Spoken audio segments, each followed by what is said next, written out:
Hi friends, అందరికీ welcome back to my channel. ఈరోజు వీడియోలో ఎగ్ పులుసు ఏ విధంగా ప్రిపేర్ చేసుకోవాలో నేను మీ అందరితో షేర్ చేద్దామని అయితే అనుకుంటున్నాను. ఒక్కసారి నేను చెప్పినట్టు ట్రై చేయండి, టేస్ట్ అయితే చాలా బాగుంటుంది. ఇలా చేసిన ఈ కర్రీ రైస్లోకైనా చపాతీలోకైనా టేస్ట్ అయితే అదిరిపోతుంది. ప్రాసెస్ అయితే చాలా చాలా సింపుల్. డెఫినెట్గా ఫస్ట్ టు ఎండ్ వరకు స్కిప్ చేయకుండా చూడండి. ఎన్నో రకాల ఎగ్ పులుసులు చేస్తూ ఉంటారు, ఒకసారి ఈ స్టైల్లో తయారు చేయండి, టేస్ట్ అయితే అదిరిపోతుంది. ఫస్ట్ అయితే నేనే విధంగా చేశాను, ప్రాసెస్ అయితే చూసేయండి.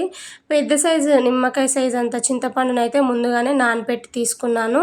అలాగే 1 కప్పు వరకు ఆనియన్స్ చిన్నగా చాప్ చేసి అయితే తీసుకున్నాను. ఇందులోనే లైట్గా స్పైసెస్ అనేవి కూడా యాడ్ చేస్తున్నాను. 1 దాల్చిన చెక్క, ఇలాచి, 2 లవంగాలు, 2 బగారా ఆకులు. అలాగే ఇక్కడ వచ్చేసి అయితే 7 ఎగ్స్ ముందుగానే ఉడకబెట్టి పక్కన పెట్టేసినాను. 2 పచ్చిమిర్చిని అయితే ఇట్లా చిన్న ముక్కల్లాగా కట్ చేసి తీసుకున్నాను. ముందుగా ఎగ్ పులుసు కోసం కావాల్సిన ఇంగ్రీడియంట్స్ అన్నీ అయితే ముందుగానే రెడీగా పక్కన పెట్టేసినాను. ఇప్పుడు మనం ఉడకబెట్టుకున్న ఎగ్స్ ఉంటాయి కదా, డైరెక్ట్గా వేస్ట్ చేయడం కంటే కూడా ఇట్లా ఎగ్స్కి ఘాట్లు పెట్టి చేసామనుకోండి, మనకి లోపల దాకా ఉప్పు కారం వెళ్ళి ఎగ్గు తినేటప్పుడు టేస్ట్ అయితే బాగుంటుందన్నమాట. మరీ లోపలి దాకా పెట్టకండి ఘాట్లు, జస్ట్ పైన ఇట్లా 4-5 కాట్లలాగా పెట్టండి. నైఫ్తో ఇట్లా అన్నామంటే ఈజీగా ఘాట్లు పెట్టేసుకోవచ్చు. సో నేను తీసుకున్న 7 ఎగ్స్కి అయితే అన్నిటికీ ఇదే విధంగా ఘాట్లు పెట్టి అయితే తీసుకున్నాను.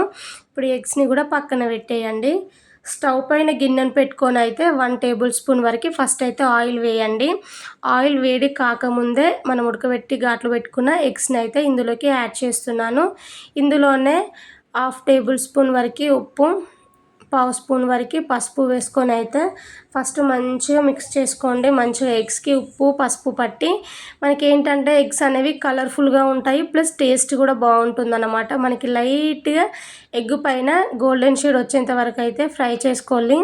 సో చూసి ఇలా ఎగ్స్ అనేవి ఇట్లా ఫ్రై కావాలన్నమాట. ఇట్లా ఫ్రై అయితేనే బాగుంటుంది. ఈ ఎగ్ పులుసు అని కాదండి, మీరు ఏం ఎగ్ కర్రీలు చేసినా కానీ ఇట్లా ఫ్రై చేసి కర్రీ చేయండి, టేస్ట్ అదిరిపోతుందన్నమాట. ఇలా ఫ్రై అయిన ఎగ్స్ని అయితే అన్నిటినీ ఒక ప్లేట్లోకి తీసేసుకొని అయితే ఇప్పుడు ఎగ్స్ని అయితే పక్కన పెట్టేసుకోండి. ఇప్పుడు అదే గిన్నెలో ఇంకొక 4-5 టేబుల్ స్పూన్స్ వరకు అయితే ఆయిల్ వేయండి. నేనైతే ఇప్పుడు చూపిస్తున్న ఈ పావుతోనైతే 2 వేసానన్నమాట. ఆయిల్ మంచిగా వేడైన తర్వాతకి 2 బగారా ఆకులు, ఇలాచి, అలాగే 1 దాల్చిన చెక్క, 2 లవంగాలు, 1/2 టేబుల్ స్పూన్ వరకు జీలకర్ర వేసుకొని ఈ స్పైసెస్ని లైట్గా ఫ్రై చేయండి. కొంచెం ఫ్రై అయితే మనకి ఫ్లేవర్స్ చాలా బాగుంటాయి. ఇప్పుడు మనం ముందుగా కట్ చేసి పెట్టుకున్న ఆనియన్స్, పచ్చిమిర్చిని వేసుకొని వీటిని కూడా బాగా ఫ్రై చేసుకోవాలండి. మనం వేసిన ఆనియన్స్ అనేవి మంచిగా ఆయిల్లో వేగి లైట్గా గోల్డెన్ షేడ్ వచ్చేంత వరకు అయితే ఫ్రై చేసుకోవాలి. అట్లీస్ట్ ఈ ఆనియన్స్ అనేవి మంచిగా వేగడానికి 4-5 మినిట్స్ అలా పడుతుందన్నమాట. సో నిదానంగా కలుపుతూ మంచిగా ఆనియన్స్ని అయితే ఫ్రై చేసుకోవాలి. సో చూసి ఇక్కడ ఆనియన్స్ అయితే చక్కగా ఫ్రై అయిపోయినాయి. ఇట్లా ఫ్రై అయిపోతే సరిపోతుంది. ఇప్పుడు ఇందులోకి 1 టేబుల్ స్పూన్ వరకు అల్లం వెల్లుల్లి పేస్ట్, 1/2 టేబుల్ స్పూన్ వరకు పసుపు వేసుకొని పచ్చి వాసన పోయేంత వరకు బాగా ఫ్రై చేసుకోండి. ముఖ్యంగా అల్లం వెల్లుల్లి పేస్ట్ అనేది అయితే బాగా ఫ్రై కావాలి. ఫ్లేమ్ సిమ్లోనే పెట్టుకొని ఫ్రై చేసుకోండి. సో చూసారా, మనకి ఇవి కూడా చక్కగా ఫ్రై అయిపోయినాయి. ఇప్పుడు ఇందులోకి అయితే టేస్ట్కి తగ్గట్టు సాల్ట్ని అయితే అడ్జస్ట్ చేసుకోవాలి. అలాగే నేనైతే 2 స్పూన్స్ వరకు అయితే కారం వేస్తున్నాను. నేను తీసుకున్న కారం వచ్చేసి కరాని కారం అన్నమాట, స్పైసీగా ఉంటుంది. అలాగే 1 టేబుల్ స్పూన్ వరకు ధనియా పౌడర్, అలాగే 1 టేబుల్ స్పూన్ వరకు జీరా పౌడర్. సో వీటన్నిటిని అయితే వేసేసుకొని ఒక 2 నిమిషాల పాటు అయినా కానీ ఈ విధంగా కలుపుతూ మంచిగా వేయించండి. సో బాగుంటుందన్నమాట. సో 2 నిమిషాల తర్వాతకి అయితే మనం వేసిన స్పైసెస్ అనేవి లైట్గా వేగాయి. ఇప్పుడు మనం ముందుగా వేయించి పెట్టుకున్న ఎగ్స్ ఉన్నాయి కదా, ఎగ్స్ మొత్తాన్ని ఇందులోకి యాడ్ చేసుకోండి. ఇన్నే ఎగ్స్తోని చేయాలి అని ఏం లేదండి. సో మీరు ఇంట్లో ఎంతమంది ఉంటారో వారికి తగ్గట్టు ఎగ్స్ అనేవి ఉడకబెట్టుకొని అయితే ఇట్లా కర్రీ చేయండి. సో ఇలా వేసిన ఎగ్స్కి మంచిగా ఉప్పు కారం పట్టేలాగా మంచిగా మిక్స్ చేసి 2 నిమిషాల పాటు అయినా కానీ ఎగ్గును మంచిగా వేగనివ్వండి. 2 మినిట్స్ తర్వాతకైతే చింతపండు రసాన్ని అయితే ఇందులోకి యాడ్ చేస్తున్నాను. మా ఇంట్లో ఏంటంటే మరీ ఎక్కువగా పులుపు ఉంటే తినరన్నమాట. అందుకని కొంచెం తక్కువనే చింతపండు రసాన్ని వేశాను.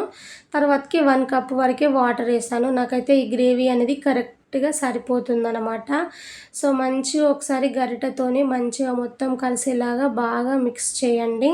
సో, చూడండి మరీ ఎక్కువ వాటర్ వేయకుండా కొద్దిగా ఇట్లుండేటట్టయితే చూసుకోండి. ఎందుకంటే మరీ ఎక్కువగా వాటర్‌గా ఉంటే బావుండదు ఈ కర్రీ వచ్చేసైతే. ఇప్పుడు దీని పైనుంచెళ్ళైతే మూతను పెట్టేసుకొని ఫ్లేమ్ అనేది మిడిల్ ఫ్లేమ్‌లోనే పెట్టేసి ఒక 4, 5 నిమిషాల పాటైనా గానీ మంచిగా ఉడకనివ్వండి. సో, చూడండి 4 మినిట్స్ తర్వాతకైతే చూపిస్తున్నాను. మనకి పైన మొత్తం ఆయిల్ అనేది వదిలేస్తుంది. ఆయిల్ ఇట్లా పైకి తేలుతుందనంటే మనకి కర్రీ అయితే కంప్లీట్ అయిపోయినట్టే. లాస్ట్‌లో కొంచెం అంతా కసూరి మేతినైతే కొంచెం క్రష్ చేసి వేయండి. ఫ్లేవర్ చాలా బావుంటుంది. ఉన్నట్టయితే కొత్తిమీరైనా యాడ్ చేసుకోవచ్చు. ప్రస్తుతం నా దగ్గర లేదు కాబట్టి నేనైతే యాడ్ చేయలేదు. ఇంకేముందండి ఇంకొక 2 మినిట్స్ ఉడికించామంటే వేడి వేడిగా ఎగ్ పులుసు అయితే కంప్లీట్ అయిపోయింది. డెఫినెట్‌గా ఒక్కసారి నేను చెప్పినట్టు ట్రై చేయండి. టేస్ట్ అయితే అదిరిపోతుంది.